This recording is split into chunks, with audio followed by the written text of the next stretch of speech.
Today we write history in blood. England expects every man to do his duty.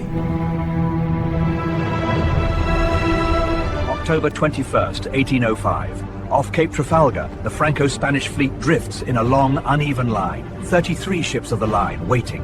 The English come. There is no escape. Two columns of British warships bear down from the west. On over Cape Trafalgar. Spain's proud squadron stands in the line of battle, their gilded sterns catching the first light of the day. Spain fight with honor today, my friends.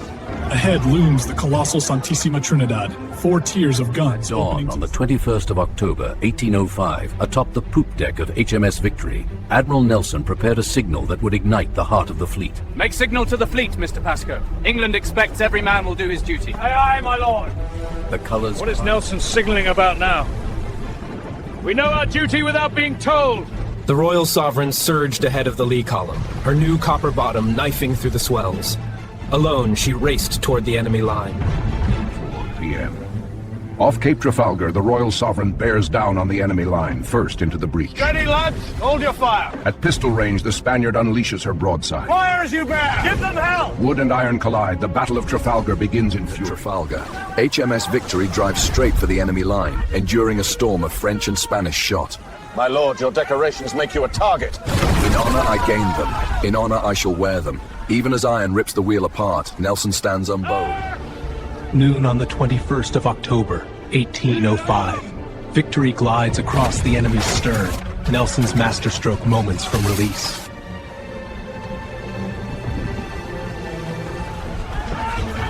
Locked hull to hull with Nelson's flagship, Captain Lucas poured his entire crew into the rigging of the Redoutable. 200 marksmen waited above the British decks. Target the officers! Aim for the quarterdeck! From the fighting tops, they hunted. They have succeeded. I am struck, my lord. Call the surgeon. At the hour of victory, Britain's greatest admiral fell, his sacrifice sealing the fate of an empire. In the smothered light of mid-afternoon, with Victory and Redoutable locked hull to hull, British Marines poured across the gap. Scarlet surged into blue, and the decks became a maelstrom of pistols and steel. Victory! Going down the Nelson! The boarding... Faster, man! She's breaking! Keep firing! At point-blank range, Collingwood broke the enemy's will.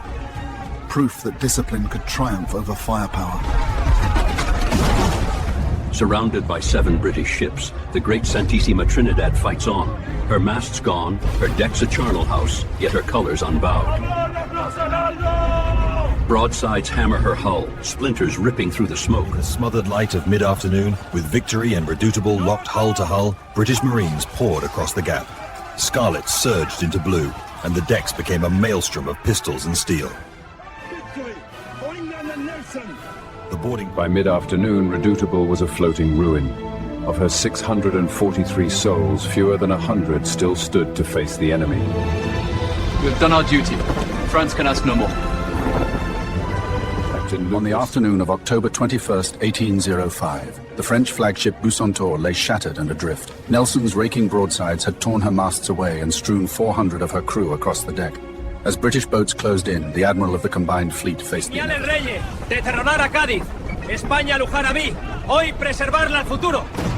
Wounded but unbroken, Gravina chose survival over pride, saving Spain's fleet and its future at sea.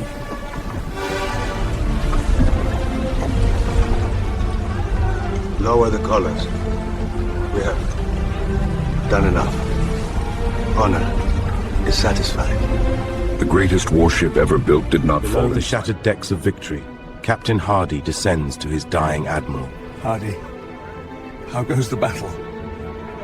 Victory is ours, my lord. 14 ships taken. Thank God. At 4:15 in the afternoon, the van of the French fleet has scarcely fired a shot. Behind them, the center is being annihilated. Rear Admiral Dumanoir must decide whether to turn back into the Inferno or run for Cadiz. While the van squadron runs for safety, one ship turns against the wind. Captain Infernet of the Intrepid refuses to abandon the fight. Dumanoir runs!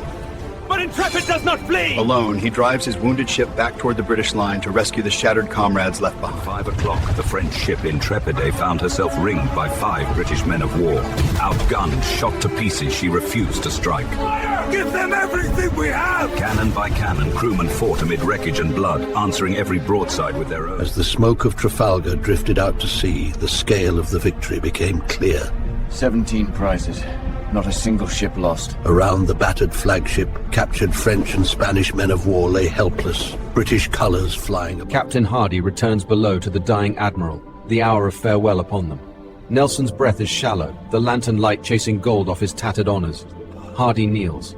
A last request passes the marshal's lips, and as the friend fulfills it, Nelson gathers. The cockpit fell to silence as the admiral's breath faded and the light left his eyes.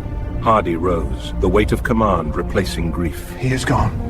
England has lost her greatest son. The surgeon closed the on victory at Trafalgar, but the sea had yet to claim its price. A gale is coming, perhaps Signal worse all than the ships, battle. prepare for heavy weather. As darkness swallowed the horizon, the fleet braced for nature's final assault. Night fell on Trafalgar, and with it came the storm. Hold fast! Don't let go! Mountains of water rose from the black Atlantic, each one poised to sweep man and ship alike to the depths. God save us all! Through the night they fought the sea. The Redoubtable, the ship that struck down Nelson, staggered through the gale.